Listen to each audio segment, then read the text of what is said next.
90 plus की speed पे ride कर रहा हूँ, वाइब्रेशंस कहीं भी फील नहीं हो रहे, पॉटहोल भी ऐसे जैसे फील नहीं हो रहे। N150 कहीं ना कहीं एक फैमिली पॉइंट ऑफ व्यू से बाइक हो जाती है, बिकॉज इसमें 2-3 एडवांटेज है। सिंगल सीट तो आपको मिलती है, साथ ही में आपको किक मिल जाती है जो कि N160 और इसके राइवल्स में नहीं मिलने वाली है। टायर साइज आपको N160 में बेटर मिलती है, ब्रेक आपको बेटर मिलते हैं, डुअल चैनल ABS उसमें आपको मिल जाता है। लेट्स सी थर्ड गियर पे इतना टॉर्क है कि नहीं कि गाड़ी ऊपर चढ़ पाती है। आपको पल्सर 150 लेना थी, FZ लेना थी, तभी आपने इस बाइक के बारे में सोचा होगा। अब कुछ लोगों को इस गाड़ी में इशू आ रहे हैं, लाइक टैपेट के नॉइस से रिलेटेड इशू आ रहा है, किसी को आफ्टर सेल से रिलेटेड इशू आता है। तो दोस्तों फाइनली आप सबकी डिमांड पर आज मैं राइड करने वाला हूं एक ऐसी 150cc बाइक जो कि looks, power, mileage as well as comfort का परफेक्ट कॉम्बिनेशन रहने वाली है। मैं बात कर रहा हूं ऑल न्यू पल्सर N150 की। अब इस प्राइस पॉइंट में, इस सेगमेंट में जितने भी राइवल्स आते हैं ना, मेनली FZS V4 थोड़े पैसे देके, पल्सर N160, साथ ही में डेली कम्यूटर में देखे तो SP160 जैसे ऑप्शंस आ जाते हैं। सबसे कंपेयर करने वाले हैं इन द 2024 या फिर नए साल में आपने N150 को लेने का प्लान करा है तो आज की वीडियो एंड तक देख लोगे, आपके सारे डाउट्स क्लियर हो जाएंगे। ज्यादा टाइम वेस्ट नहीं करते हैं, let's get started. Alright guys, ये रही बाइक की कीज। चलते हैं ऑल न्यू पल्सर N150 को राइड करने के लिए। सबसे पहले तो आपको लुक्स चेकआउट करा देता हूँ बाइक को स्टार्ट करके, बिकॉज फ्रंट से अगर आप देखोगे पल्सर N150 हो, N160 या फिर 250, फ्रंट से पूरी सेम दिखने वाली है। दो कलर में आती है N150, this one is ebony black, एक आपको पर्ल मेटेलिक व्हाइट कलर भी मिलता है। भाई चलते हैं इसकी राइड पर। विद पिलियन आज की राइड होने वाली है। एग्जॉस्ट थंब मैं आपको सुना देता हूँ, वो एक स्पोर्टी थंब ये प्रोवाइड करती है। यहाँ से आप डिम फुल को कर सकते हो, ब्लूटूथ कनेक्टिविटी भी इसमें आपको मिल जाती है। और पहले जो एनालॉग विद डिजिटल मीटर था ना, उसको हटा के फुल्ली डिजिटल मीटर यहाँ पर कर दिया है। सारी बातें डिटेल में करने वाले हैं। टर्निंग रेडियस की शिकायत पहले से ही मुझे रही है, N150 हो या N160, ये देखो थोड़ा ज़्यादा टर्निंग मांगती है। स्टार्ट करते हैं इसके इनिशियल पिकअप से। रेव स्टिल 10,000 RPM, बट 10,000 RPM पे भी आपको वाइब्रेशंस कहीं भी फील नहीं होने वाले। फिट एंड फिनिश गाड़ी की बहुत ही बढ़िया है। इंजन की बात करें गाइस, 149.68 सीसी का एयर कूल्ड इंजन इसमें आपको मिलने वाला है, जो कि 14.5 PS की पावर एंड 13.5 Nm का टॉर्क निकाल के देती है। अब अगर आप N160 की बात करोगे, N160 और इसमें 15,000 रुपये का डिफरेंस है। इसकी एक शोरूम प्राइस है 1,26,000 रुपीज़, उसकी हो जाती है 1,40,000 रुपीज़। और सबसे बड़े डिफरेंस दोनों गाड़ी में ये है कि ये single channel ABS and single disc के साथ आती है, वो dual channel ABS and dual disc के साथ आती है। तो ये एक सबसे बड़ा डिफरेंस रहने वाला है। साथ ही में पावर स्पेक्स में देखो डिफरेंस तो आपको फील होने वाला है, बिकॉज उसमें आपको 16 PS की पावर मिलती है, 14.65 Nm का टॉर्क। माइलेज में भी डिफरेंस रहने वाला है। दोनों की कंप्लीट कंपैरिजन मैं आपको आगे शेयर करूंगा। 70-80 की स्पीड इसमें बिल्कुल भी फील नहीं होती, हाई स्पीड पे भी हम ले जाकर देखेंगे। तो ओवरऑल अगर आप अप डाउन के पर्पज से ले रहे हो तो आपके लिए बहुत ही कंफर्टेबल रहने वाली है, बिकॉज ये सिंगल सीट के साथ आती है। सिंगल सीट क्या है ना, बहुत ज़्यादा कंफर्टेबल हो जाती है अगर आप लॉन्ग राइड्स कर रहे हो तो कंपटीशन की बात करें तो FZS V4 एक कंपटीशन हो जाता है, बट मैं FZS के बारे में ये बोलना चाहूँगा कि नो डाउट वो गाड़ी आपको ज़्यादा बल्कि देखने में लगती है। टायर साइज़ उसमें आपको ज़्यादा बेटर देखने को मिल जाता है as compare to Pulsar N150, but उसकी जो बिल्ड क्वालिटी है ना, वो अप टू द मार्क नहीं है, बिकॉज उसमें आपको सारे फाइबर पार्ट्स यूज़ करे गए हैं। बट इसमें भी आपको फाइबर विथ मेटल मिलता है, बट जो फाइबर यूज़ करा गया है ना, ये भी काफ़ी हाई क्वालिटी है। और मेटल तो आप चेकआउट कर ही सकते हो। 14 लीटर्स का फ्यूल टैंक मिल जाता है, E20 फ्यूल सपोर्ट करने वाला है, USB चार्जिंग पोर्ट भी आपको यहाँ पर मिल जाता है। अभी लो एंड टॉर्क की भी बात करने वाले हैं, लॉन्च भी बाइक को करेंगे, बट ओवरऑल ऐसे चलाने में कोई भी इशू नहीं आ रहा है। 5th गियर पे भी अगर मैं ओवरटेक करना चाहूँ, ये देखो ईजिली ओवरटेक कर सकता हूँ। बहुत ही ईजी टू राइड ये बाइक हो जाती है। और जब से डिजिटल क्लस्टर आ गया है, बहुत सारे लोगों को नीड भी थी डिजिटल क्लस्टर की, बट अभी जो व्यूअर्स देख रहे हैं, बताना गाइज आपको वो एनालॉग विद डिजिटल वाला मीटर अच्छा लगता था कि फुल्ली डिजिटल मीटर। बाकी यहाँ से करते हैं बाइक को लॉन्च। फ्रंट में आपको टेलीस्कोपिक सस्पेंशन मिलते हैं। Let's go guys.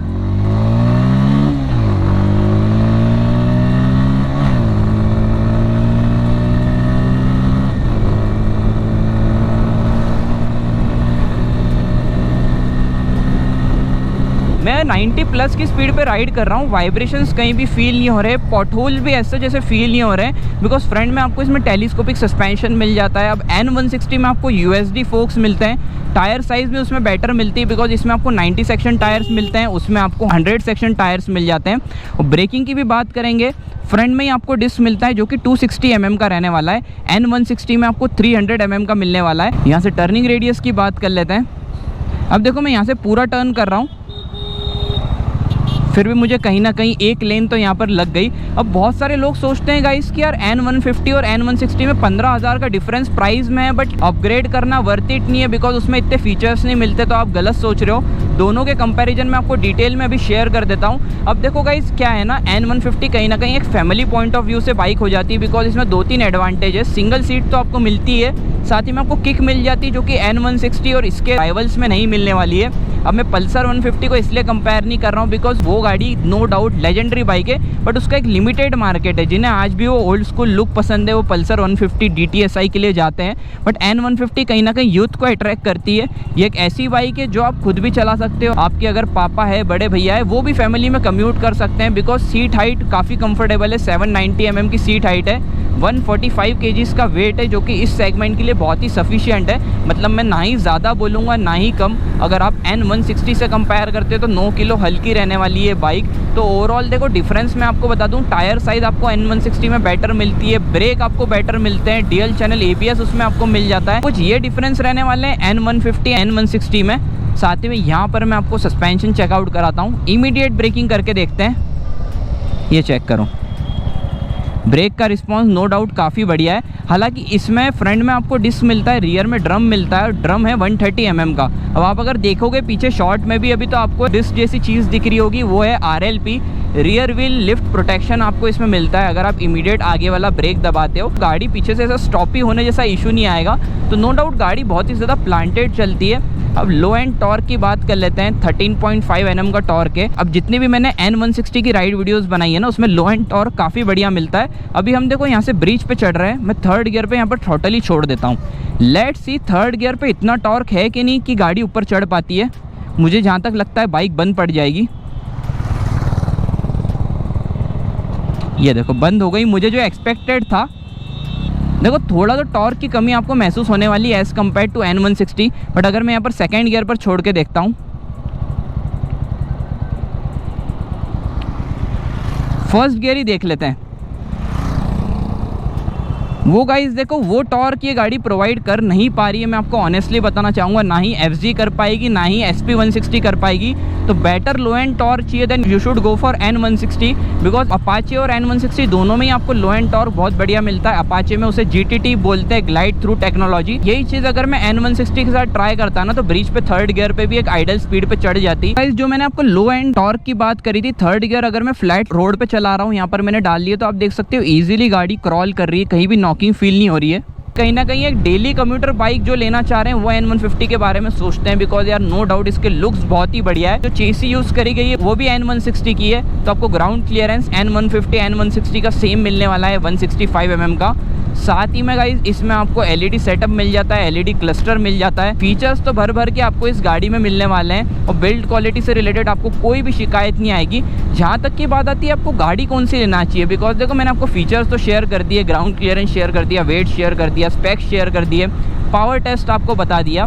तो देखो गाइज आप अगर पहले से एक स्पोर्टी बाइक लेने का प्लान कर रहे हो, बजट की कोई भी दिक्कत नहीं है। अब ये बाइक की ऑन रोड प्राइस चली जाती है 1,45,000 रुपीज़। आप अगर N160 लेने का प्लान कर रहे हो, अपाचे लेने का प्लान कर रहे हो, तो वो गाड़ियाँ आपको 1,60,000 से 1,70,000 के बीच में आने वाली है। तो कहीं ना कहीं 20,000 रुपये तक का ऑन रोड प्राइस में डिफरेंस हो जाता है। बट इस बाइक में आपको सबसे बड़ा एडवांटेज है कि आपको किक मिल जाती है, 50 से 55 तक का माइलेज आपको ये बाइक निकाल के देने वाली है। साथ ही में कंफर्टेबल ज़्यादा हो जाती है बिकॉज इट्स सिंगल सीट। साथ ही में वेट भी इस बाइक का कम है और माइलेज भी बढ़िया देने वाली है। तो कहीं ना कहीं ये सारे फीचर्स का पैकेज आपको N150 में मिलने वाला है। बट जहाँ आपको ज़्यादा पावर की रिक्वायरमेंट है, ज़्यादा टॉर्क की रिक्वायरमेंट है, USD फोक्स चाहिए, ज़्यादा एग्रेसिव बाइक चाहिए, then N160 is for you. आपको पल्सर 150 लेना थी, FZ लेना थी, तभी आपने इस बाइक के बारे में सोचा होगा, तो आप फॉर श्योर इस बाइक के लिए जा सकते हो बिकॉज FZ के कंपैरिजन में आपको इस गाड़ी में बिल्ड क्वालिटी भी बढ़िया मिलने वाली है।